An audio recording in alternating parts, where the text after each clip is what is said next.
اگر دنیاوی معاملوں میں بھی اگر احتیاط نہ برتیں تو ضرور کسی فتنے کا شکار ہو جائیں، کسی آزمائش کے حوالے ہو جائیں، کہیں مرتد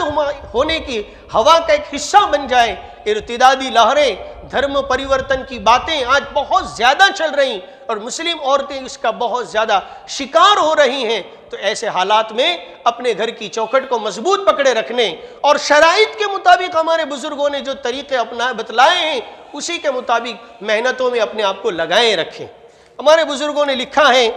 کہ عورتوں کو چاہیے کہ گھر کی مستورات اپنے گھر کے ماحول کو دیندار بنانے کی کوشش کریں۔ گھر کا ماحول اگر بہترین بن جائے گا، گھر میں نماز روزے کا، ذکر و اذکار کا، تسبیح تلاوت کا ماحول ہوگا تو مردوں میں اس کی دینداری پیدا ہوگی، اور پھر مردوں کے لیے باہری محنتیں آسان ہو جائے گی۔ جس گھر میں عورتیں دیندار نہیں ہوتی وہاں مردوں کے چلے 4 مہینے بھی پھیل ہو جاتے ہیں۔ ہم نے دیکھا ہے بعض لوگوں کو کہ ان کے گھر میں شادی کا موقع آیا ہوا ہے اور وہ مسجد میں آ کر بیٹھ گئے۔ بھائی کیوں؟ آج آپ تو روزانہ گشت لگاتے تھے، چلے 4 مہینے لگایا کرتے تھے، بہت آگے نکلے ہوئے تھے، آپ تو دین کی بڑی بڑی باتیں کیا کرتے تھے، آج کیا ہو گیا؟ کہا وہ عورتوں نے بول دیا تمہیں کہیں بولتا نہیں، چپ چاپ مسجد میں جائے بیٹھ جاؤ، تمہارو کام نہ تھی آجے۔